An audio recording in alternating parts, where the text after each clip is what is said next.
You're listening to the Love Your Neighbor podcast.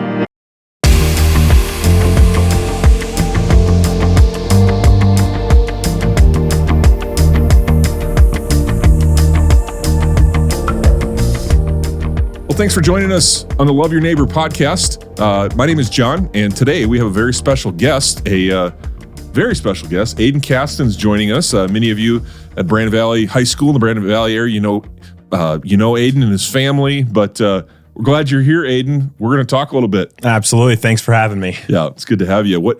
Now, as we're recording this, we're not going to, people won't see this for a couple of weeks, but as we're recording this, you're getting ready to take a pretty big step. Talk to us about what's going on tomorrow. Yeah, literally tomorrow, I am shipping out at 5 a.m. in the morning to head out to Annapolis. I'm going to be a couple days early, though. So the induction day, it's called I-Day, is on the 30th of July. No, not July, sorry, 30th of June. And I have to report at basically the Navy Stadium where the Army-Navy games occur at 0700, which is just 7 a.m. in the morning, to then load on the bus with all of my fellow plebes and get shipped to the actual campus where we'll start getting processed with all of the fun military stuff like vaccines. Oh, wow. Yeah. So you shipping out means you go to the processing here in Sioux Falls? I don't have to do anything here, so I kind of misuse the word ship there, but I just kind of use it for whatever. You'll be shipping a lot of things. Yeah, there's a lot of shipping, especially in the Navy. Ship happens. I'm heading out to Annapolis tomorrow, and I am shipping to get processed on the 30th. Gotcha. Now, we were talking earlier, and to me, I got lots of questions about that. It's not, how many people are in your class? How many plebes are in your class? So I think the number of plebes is around 1,200, so 1,200. It varies a little bit on year to year, of course, but that's generally what it stays at, just through the application basically requirements. So with the appointment from a congressperson, a congressperson can only appoint 2 people to an academy every year, and each congressperson can only have 5 people in a certain academy, I think, which really limits it down to a smaller class size just because of just the appointment from a congressperson for that kind of stuff. So, but South Dakota, you're obviously one of 2 then. 6, because there's 3.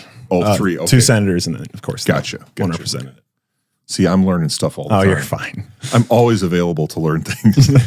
Thank you for educating. This is good. Of course. So do you know any of the other South Dakota? I do. So there's, I think, 2 currently in the Naval Academy right now. And then there's 2 of us heading out there this summer. Actually, this morning I ran with, his name's Daniel Colby, and he's a fellow plebe heading out with me and is getting processed at the same time on the 30th. Sure. How did you get, talk to us a little bit about this process. You and I talked a little bit, but tell everybody that's listening, if someone wants to get into the Naval Academy, how do we do that? What was your process? Process. It's a pretty long process. There's a preliminary application, make sure that you're even eligible to get in. That usually starts sophomore year-ish. So the Naval Academy hosts a plethora of programs. So the one that I want to do sophomore year but was canceled due to COVID was summer STEM, which is, science, technology, engineering, mathematics. But that was canceled due to COVID, but I got into that. And then after that, in junior year, for summer seminar, which was junior to senior year, that is another preliminary application opportunity, I guess you can suppose. Then once you get your preliminary accepted, they will send you a bunch of login information to get into, it's called the CIS, or the Candidate Information System, where it'll basically lay out what you all have to do. And then during summer seminar, they actually told us kind of the stuff that we had to do in order to get into the whole academy thing. And it's 11 different steps. And so medical appointment from the congressperson, that's another application too, because you have to send it into each one of them. I got my appointment from rounds. I got the principal. And then... How many push-ups did you have to do? Is that a thing? That is a thing, and that's one of the requirements too. It's called the CFA, at least for the Naval Academy. It's called the CFA. It's the Cadet Fitness Assessment, and that's just trying your best in 6 different categories: push-ups, sit-ups, shuttle run, mile run, pull-ups, and basketball throw. 6 different categories you have to try and compete in. They send out they send out the maximum score you can get and what the requirements are, but they never send out the minimum or the average. So you kind of just have to do the best in all 6 of those categories to get the best score possible. Wow.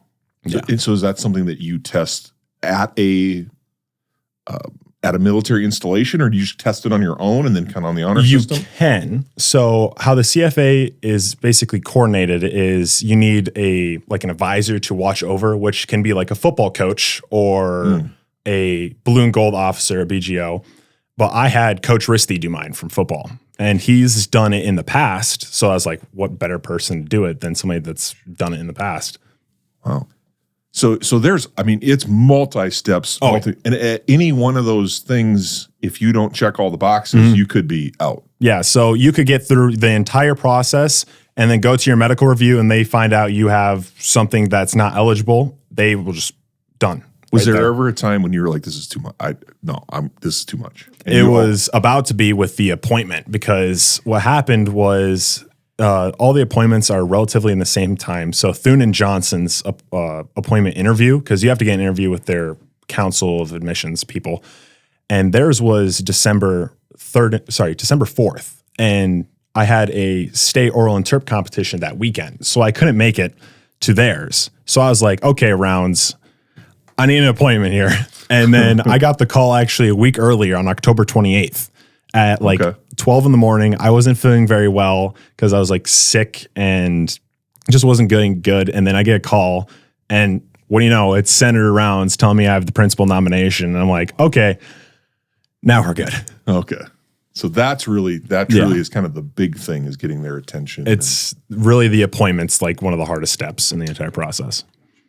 Gotcha. Well, it's amazing to think about all that. Hey, did you talk to anybody who had been through the process before? I did not. I went into it basically completely blind. Okay, well, you talked about, though, you did have a grandfather, you said, that was involved in the military? So Grandpa Jim, it's his nickname is James, but same thing. So he was a Vietnam vet, and he died in 2012 due to Agent Orange complications in his lungs, and he got cancer in his lungs, which then caused him to pass away.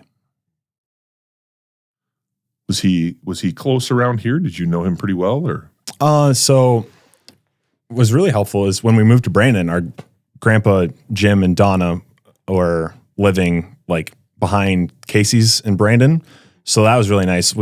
I went over there many a times with my friends because they had a jacuzzi in the basement. So sure. Summer activities. And that was after his passing. I was like 6, 8, really young, and I couldn't really fully understood what his story was. And Vietnam vets are not exactly the most vocal about their time in service because it was a really rough time. Sure. And it was just a little rough trying to figure out what all of the things they did for everybody was. What was his role or mode of service branch? If I'm remembering correctly, he was a Army Jeep technician. So he worked on either Jeeps or he was a person on the radio. I can't exactly remember. Gotcha. So Naval Academy, obviously that's a headline deal. I'm honored to even sit with you. To think about that level of service and that level of what it takes to do that. What were some of your because what's your academic interest? Or is it just completely military service? What's your motivation? Definitely both. Large amount of service because I'll go in as an officer, and of course serving my country is a great honor to have. And then also some of the nuclear engineering programs out there are some of the best in the country. Actually, my second choice was going out to the School of Mines. It's a NUPOC program is what my oldest brother, he goes to School of Mines, goes. And it's working essentially doing the same thing, but you're not working on the ships as the same level. So it's definitely a little bit of both. Wow. Okay, cool. Well, that's excellent. You, so what, in school, imagine now some middle school, high school students that would love to get into engineering. What are some of the things that you would say were helpful for you getting to this point? Because obviously I didn't check your transcript or anything. I'm guessing your grades are pretty good. Yeah. What would you say to somebody that's coming up? What would be your... Definitely the competitiveness of the academy. It's trying getting all A's in every single class while taking the most advanced classes of any of those classes. So engineering, you may not need much of English, but in order to get into Naval Academy, you need to be competitive to show that you can handle all types of fields. So taking like honors English classes, AP classes, just anything you can get your hands on to get yourself above anybody else that'd be submitting their application there. What was your experience like with, you mentioned oral interp? Is that something that you did all through high school, or did you just pick that up? I did that freshman, sophomore, and senior year. Junior year was really odd because it was it was the aftermath of COVID. So the entirety of oral interp competitions were online, which I heard were really rough from my friends that are in oral interp during my junior year. I heard it was rough, but it definitely builds the possibility of speaking to other people and showing some type of leadership position by elegantly speaking to other people. Because if you can't speak at all, then how are you supposed to give orders during a crisis? Yeah. True. You got to be able to think, right? And talk. Quick thinking. Sometimes, I think, in that field of engineering, I went to a school that was heavily engineer. And that was one of the things a lot of times it wasn't as common, was those communication skills. Yeah. Engineers are, I guess probably stereotypically not necessarily, too extroverted, but to have a combination is probably pretty attractive, I would guess, for places like the Naval Academy. It's definitely public speaking helps. Good. Well, hey, let's talk a little bit about, we're doing this podcast. Talk to everybody that's listening. Tell us a little bit about your experience growing up in Brandon. I know your parents, your brother, I know your family. What's it been like growing up in Brandon? Somebody that's new to Brandon, what would you say is one of the great advantages of being a Brandon Lynx? Being a Brandonite. Being a Brandonite is pretty cool. So I actually moved to Brandon in October of 2009. So I haven't lived in Brandon all my life. And the neighbors were amazing. I managed to somehow move into my, next door neighbor's Dr. Telcott. So, living next to my high school principal is kind of fun. But just all the neighbors around me were just amazing and welcoming. Granted, some of their kids were the same age as me. So the Wallners and the Ossings, there's really great families, great people. And granted, I also lived like 4 minutes from my elementary school too. So just walking distance to everywhere. It was just cut through the neighborhood on the trail there, right? That valley. Nice. It was great because, everyone's welcoming there. It's just a great experience, a great environment to grow up in and to learn and grow as a person. Mm-hmm. What were your memories? You moved, where did you move from? We moved from Bismarck, North Dakota. We lived on an acreage, I think it was like 10 minutes outside town. Granted, I was like 4, so. Sure. Bismarck. See, I knew there was something I liked about you. I'm a North Dakota kid too, so. See, now I really like you. That's cool. I have similar experience, moving to Brandon from parts beyond, but it's been a good experience for you. Now, what does community mean to you? You've obviously been very involved in school. What does community mean to you, and what lessons about community are you taking with you when you go to the Naval Academy? I definitely think community is the essence of just being there for one of each other. Because, my mom's been on vacation for a little bit now, and I've just been alone at the Brandon house. So parents are divorced, sadly. But there a couple of times like, oh, yeah, you want us to come over and help you mow the lawn or whatever else that we could possibly need in this time, do dishes or something like that. And just everyone's there for everyone else. And just the huge kinship that everyone has built up over the years of us just living there with them. Sure. You've got people you can count on, right? That's great. Well, I think that's something that, it probably doesn't happen in a minute. It takes time. Yeah. And I think that's one of the things that I'm learning about community is that it doesn't just happen. You have to be a part of it. And yeah, you have to actively engage. And you gotta talk to people, see what they need, see what they want, be there for them in tough times or in great times. Yeah. Well, good. Well, you're certainly excited to see where this goes. Oh yeah, absolutely. By the time people are watching this, you're gonna already be you'll already be in it up to your eyeballs. So this hair is also all going to be gone. Okay, even more than what it was already was. Yeah, I noticed your the ponytail's gone. Was it a ponytail? Is that what it was? So it switched. So like freshman and sophomore year, it was ponytail because it wasn't as long as it was my junior and senior year. But junior and senior year, it was a man bun. Oh, man bun. Okay. How does that work? So now I remember early on you worked at Pizza Ranch. How long did you work at Pizza Ranch? I worked at Pizza Ranch for 3 3/4 of a year, essentially. So job skills wise, let's talk about the labor force here.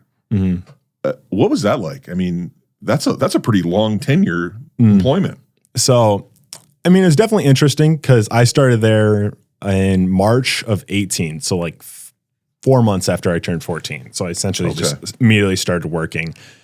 And it was interesting because it also went right through COVID too. So we had to, shut down the buffet and all that fun stuff and only do carryouts and deliveries. But it definitely builds character, teenage restaurant job. It's a necessity of anybody because you got to experience the funness that is food service.